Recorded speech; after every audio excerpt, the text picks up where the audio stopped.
Families are like branches on a tree. We grow in different directions, yet our roots remain as one.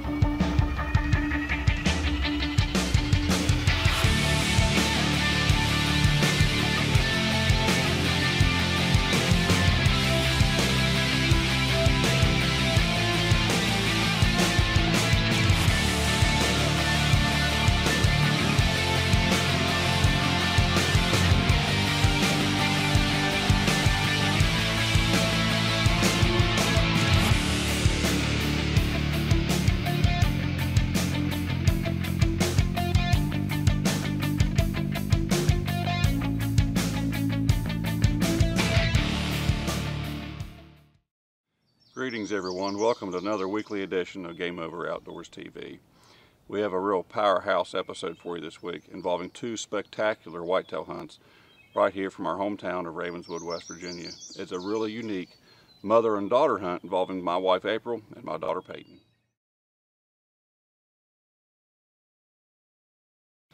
It was the fall of 2018, and while all the stars had aligned just perfectly for me up to that point, April had struggled just a bit.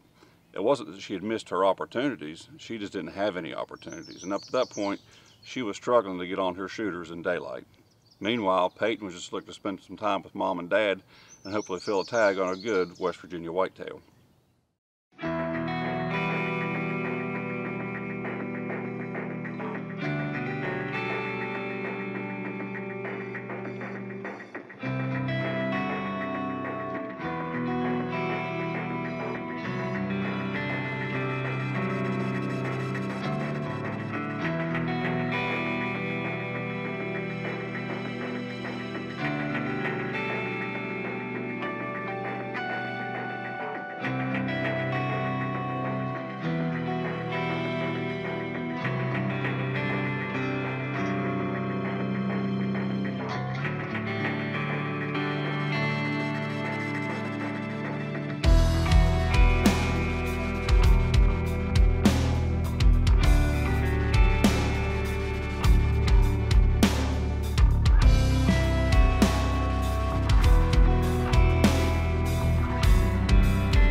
After the early season transitioned into the pre-rut, we soon found ourselves staring down the air shaft of Halloween. After a 3-day stint of cloud cover and bands of showers, we found ourselves with these deer active and on their feet in daylight. All right guys, it is coming into the last week of October, and it's been a good season so far, but it's been a little odd. And what I mean by odd is that we just haven't quite had the cooperation from our shooters, and April in particular has well, I hate to say struggled, because quite frankly, she just hasn't had the opportunity yet.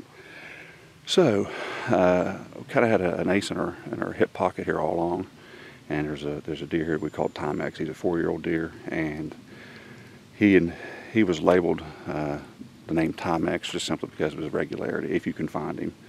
And he spends all summer in a particular spot, and then last year he disappeared and he transitioned into what we call the Duke blind, and the Duke blind is where I was able to stick a big 5-year-old last year. And he was on the do not shoot list last year, so just with a hunch, we kind of figured that since he disappeared about the same time this year as he did last year, we rolled the dice and we dropped off a little corn, made a grocery run, hung a camera, and guess who's back this year, just like clockwork. And this is probably honestly the most patternable deer we've ever had. If you can find him, he is very, very patternable. So, needless to say, April gets first swing at Timex.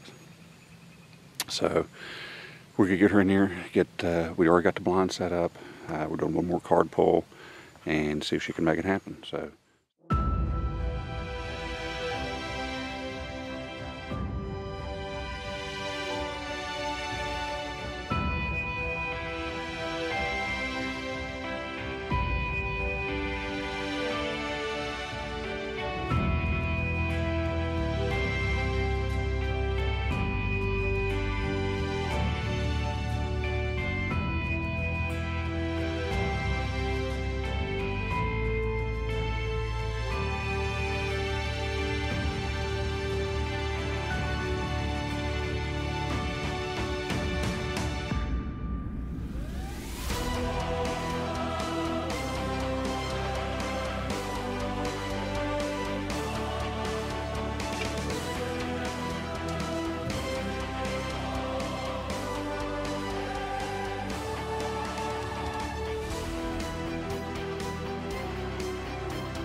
Timex was the type of whitetail that once you found him in the fall, you could literally set your watch by his nightly appearances on camera. The 3 nights preceding April's first sit showed Timex on camera at 4:52, 4:53, and 4:50 p.m. As that magical time of evening soon approached, April knew it was only a matter of the clock hitting that golden minute before Timex made his predictable appearance. As expected, Timex was right on time, appearing in range at 4:51 p.m. But as he approached the setup, he got a sense that something just wasn't quite right. After a lengthy standoff, Timex turned and walked calmly away, leaving April to wonder just what might have been. April's dry spell continued, and she would have to wait until the following evening for yet another swing at Timex.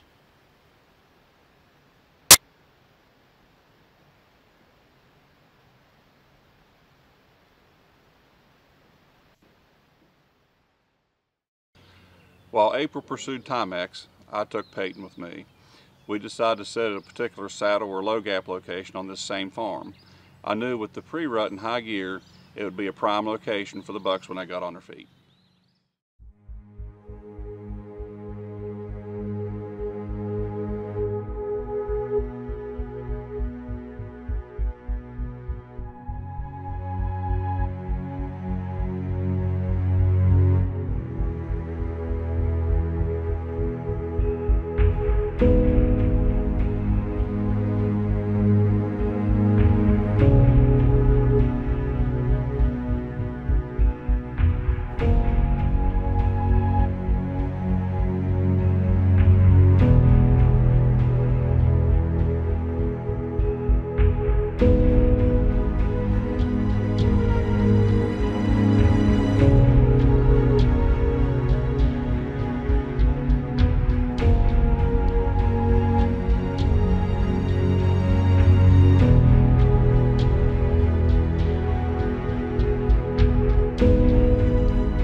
Well, we've been monitoring the play-by-play with April, and she had one of her big shooters in front of her 20 yards facing her the entire time. This is the second time that's happened. And he turned and walked away, straight in and straight out. And we're watching it on the sniper trail camera there with the live feed to her phone, trying to get the play-by-play. And she's just about ready to explode.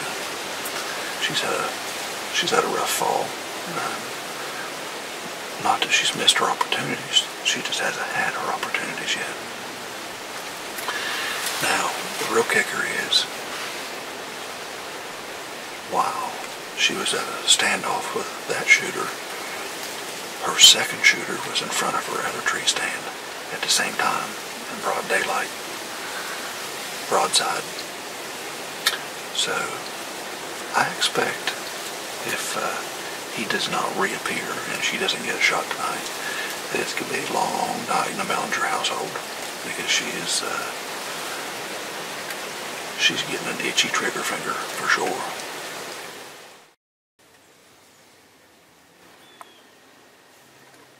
There's a buck. Right here, you see? There's a buck.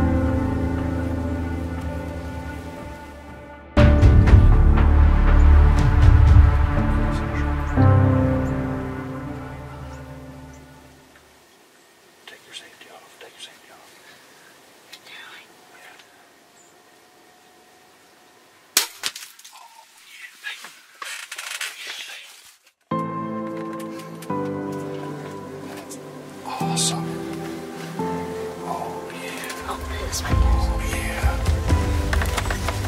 I'm gonna text Mom and tell her. I'm gonna text Mom and tell her. Excellent.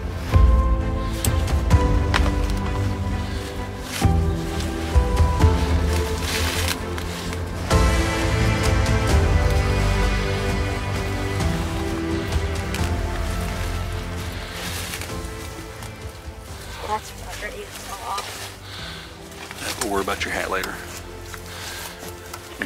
We got a buck to track right now. Yeah. All right, I'll take his. Let's lean that up right there. Let's go and check that area. All right, guys and girls, here's the deal. We may have a problem. We looked at Peyton's arrow here, and you know, it's honestly kind of slimy, very, very little blood, and I have not found a single drop of blood. We went 40 yards, never found a drop of blood. I did find a little clump of hair that had some blood on it, but we're a little concerned, so we're going to back out. April just shot Timex, one of her big shooters that we've been after, and it appears she got a pretty good hit on him, so since we got a little marginal hit here, we're backing out, trying to make hay while the sun shines, what little bit of sunshine we have left, and we're going to help April try to track her deer. So we're backing out. We'll be back here in the morning for Peyton's 8.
find it.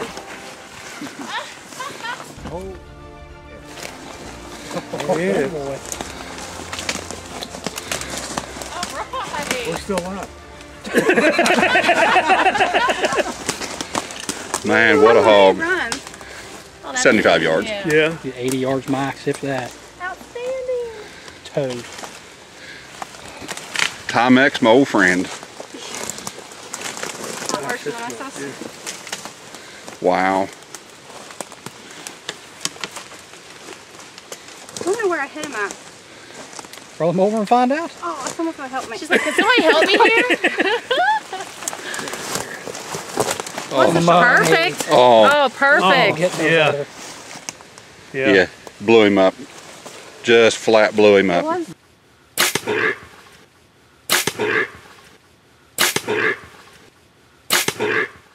Great A little too job. far over though. Yeah, but his shot is like His forward. he's all the way It's out perfect. like this. That doesn't. It doesn't get much better than that. Oh, I'm excited. Congratulations. I was really worried. Who's gonna drag him? Well, you are. I sure did. In typical April fashion, she had to bail out and go to work the next day. So we had to rely on the other team members to help look for Peyton's deer.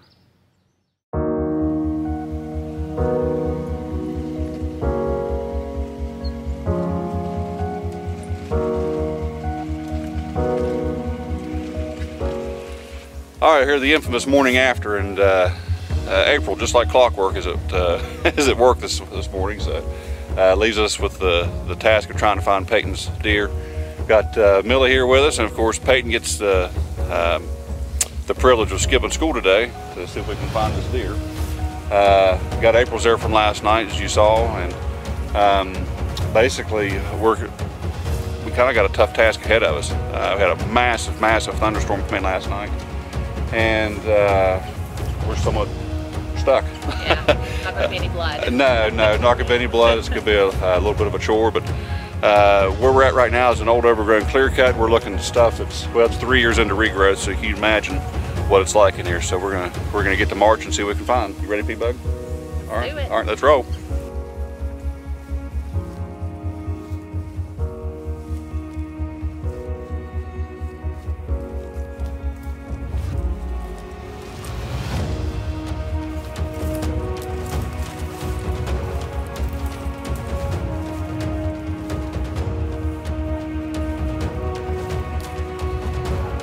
There he is, P-Bug.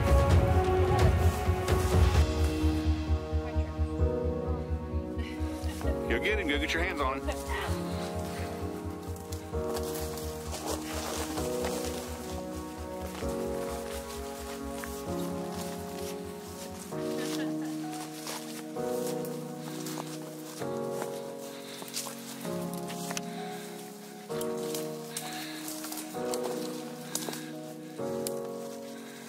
Oh, look at that.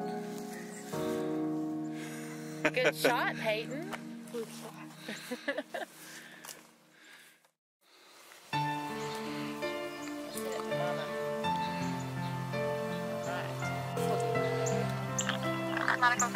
I found them, Molly. You found them? Awesome. How far did it go? Not very far at all. We were standing within 20 yards of him from last night. Yeah. Really? Well, that's pretty awesome. Will you send me some pictures? Millie is now. No, all right. That sounds good. Do you have to take you out to lunch or something? Yeah.